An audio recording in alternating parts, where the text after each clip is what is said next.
tey ñëw si wàllu doublon yi nga xam ne war nañ yokk ay doublon ku mel ni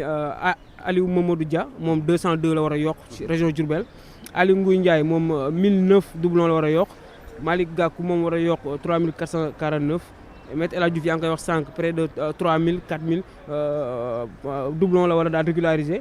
Bassirou Diomaye Faye moom 4219 doublon la war a daal di régulariser Mamadou Lamine Diallo également 5199 Idriss Seck 5800 la war a daal régulariser Mouhamadou Boun Dionne 7817 El Hadj Mamadou Diawo 11953 double parrain la war a daal régulariser ak ki nga xam ne moom mooy Serigne Mboup moom 13000 doublon la war daal di régulariser Pape Djibril Sank yaa ngi koy wax 13000 dans 3 régions parce que am na ñoo xam ne tamit ñoom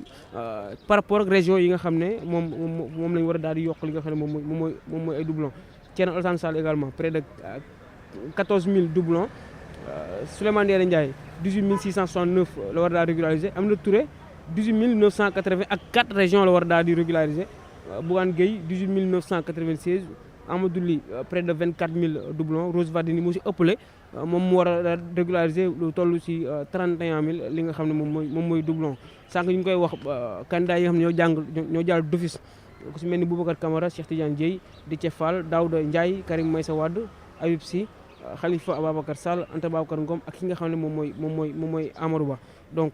ñooñu ñoo war a daal di régulariser li nga xam ne moom mooy seen mbir yi am na ñeneen tamit ñi nga xam ne dañoo jàpp ne ñoom li nga xam ne moom mooy seen wàllu fichier électronique bi kenn daal ko mën a exploiter comme démb ki nga xam ne mooy Malick Gueye Mamadou Samb Yatassay ñoom ñoo formé une alliance pour xeex lu ni mel si wàllu li nga xam ne moom moo ñeeloon wàllu seen contrôle si fichier électoral bi wala seen contrôle si wàllu parrainage yi ñoom ñu dut baaraam tuuma li nga xam ne également moom mooy l'administration maanaam Sénat ak communiqué bi mu génnee ne moom lii nga xam ne mooy fichier électoral bi yorul bu bees yorul mise à jour bi nga xam ne moom mooy mbiru fichier électoral bi également si fàttaliku parce que xibaar yi moom fa joxe ko fu ne notre premier ministre demoon na France waaye ki nga xam ne moo ko dalaloon di Elisabeth Borne nekkoon premier ministre dafa daal di présenter sa démission à kii Emmanuel Macron donc loolu tamit xibaar bi nga xam ne bu ñu ñeel la ak li nga xam ne mooy les collectifs des 28 candidats yi nga xam ne Mimi Touré Cheikh Abdou Mbacké Bara Dolly Aliou Ngouye Ndiaye ma bëgg foofu nga defal ma benn analyse brièvement rek parce que man damay neex may échanger ak yow par rapport ak seen collectif bi Mimi Touré Cheikh Abdou Bara Mbacké Dolly Aliou Ngouye Ndiaye ñu gis leen ñu nekk bennoo di waxtaan alors que mel ni faire semblant teel ma loolu ñu ñëw ci réaction Amadou Ba bu Pastef nekk mandataire Bassirou Diomaye Faye mi ngi ko dugal sànq nii mu ni l'enregistrement automatique parce que xaaral ñu liiral internet yi ñu liir ko en France ba pare su ko defee ñu soog a ñëw faram-fàcc parce que dañu doon def di lire par 2 phrases di ko kii mais loolu am na ñoo xam ni seen compréhension mën na ci xaw a des nañu ko lire bu ñu paree ñu soog a ñëw ci faram-fàcce bi mu ni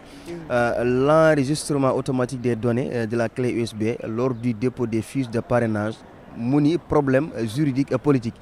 Hier, en compagnie de Maître Sow et de notre informaticien, nous sommes passés au greffe du Conseil constitutionnel pour le contrôle d'usage du nombre de parrainages par région avec l'information du Conseil. À notre grande surprise, notre informaticien a constaté qu'il a activé l'enregistrement automatique des données de la clé USB.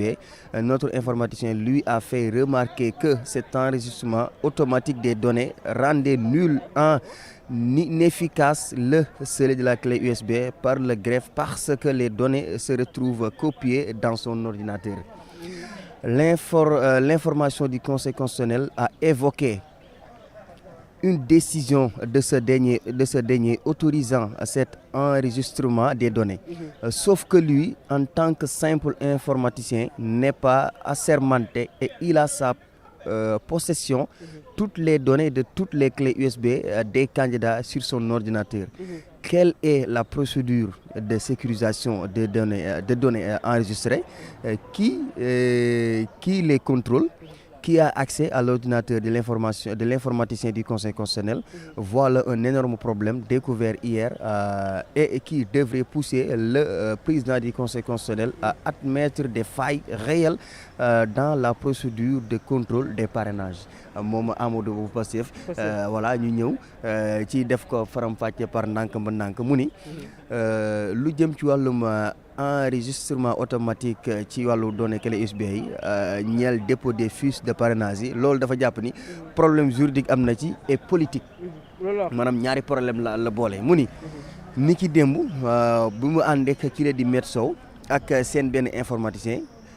ñoom dikk nañ file ci greffe du conseil constitutionnel pour le contrôle d'usage du nombre de parrainage par région avec l'informaticien du conseil maanaam ñëw nañu pour ñu càmbar en tout cas seen nombre de parrainage yi nga xam ne utiliser nañu ko par région ak seen ak informaticien woo mi nga xam ne moom la waa conseil constitutionnel daal di teg mu ne li leen ci gën a bett mooy que ni informaticien bi dafa daal di constater ñoom seen informaticien ñoom Amadou Ba bu Pastef waaw ci wàllum Diomaye Faye mu ni à notre grande surprise notre informaticien a constaté qu'il a activé l'enregistrement automatique des données de la clé USB mu ni c'est notre informaticien lui a fait remarquer que cet enregistrement automatique des données rendait nul et inefficace le scellé de la clé USB par le greffe parce que les données se retrouvent copiées dans son ordinateur mu ni bon lii nag xam nga li ñu naan ku nekk ak sa problème parce que moom jàpp na ni njuuj njaaj dafa am waaw njuuj njaaj nee na notre informaticien lui a fait remarquer que cet enregistrement automatique des données rendait nul nee na dafay rendre nul et inefficace le scellé maanaam scellé bi nga xam ne scellé woon nañu ko clé USB bi par le greffe parce que les données se retrouvent copiées dans son ordinateur mu ni l'information du conseil constitutionnel a évoqué une décision de ce dernier autorisant cet enregistrement des données sauf que lui en tant que simple informaticien n'est pas assermenté et il a lii gis-gisu Amadou Ba il a sa possession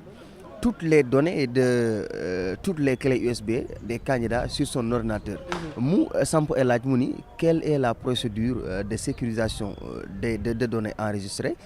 qui les contrôle qui a accès à l'ordinateur de l'informaticien du conseil constitutionnel mu ni nag voilà un énorme problème découvert hier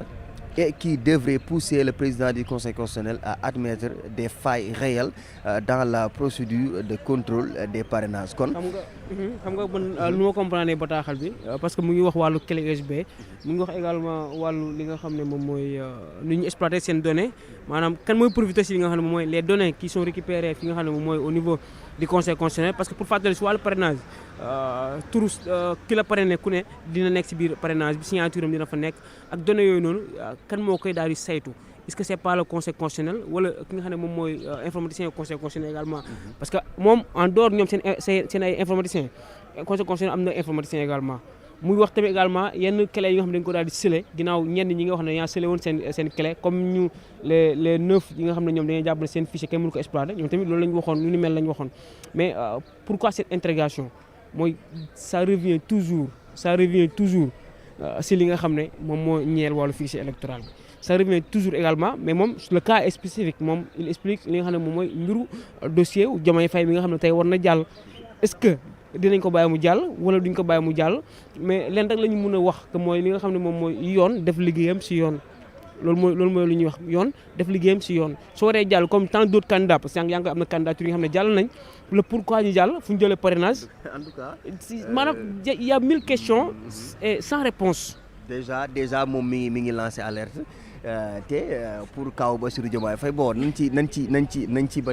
bañagul sore mais xam naa ni lii nii moom jàpp na ni en tout cas nekk na mbir boo xamante ni si nii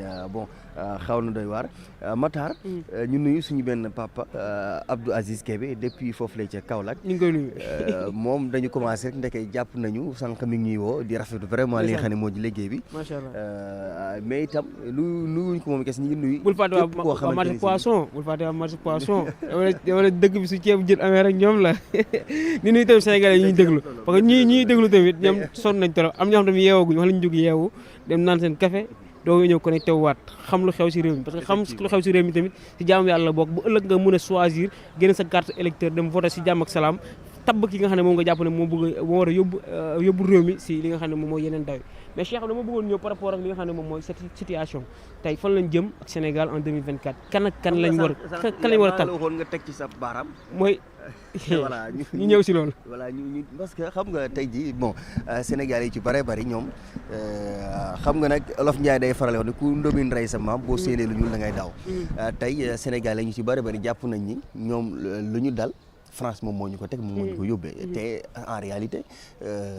vraiment tey français yi depuis temps colonial ba léegi seen loxo mënuñu ko génnee ci suñu réew léegi nag le fait que ñoom ñu gis un candidat à la candidature déjà président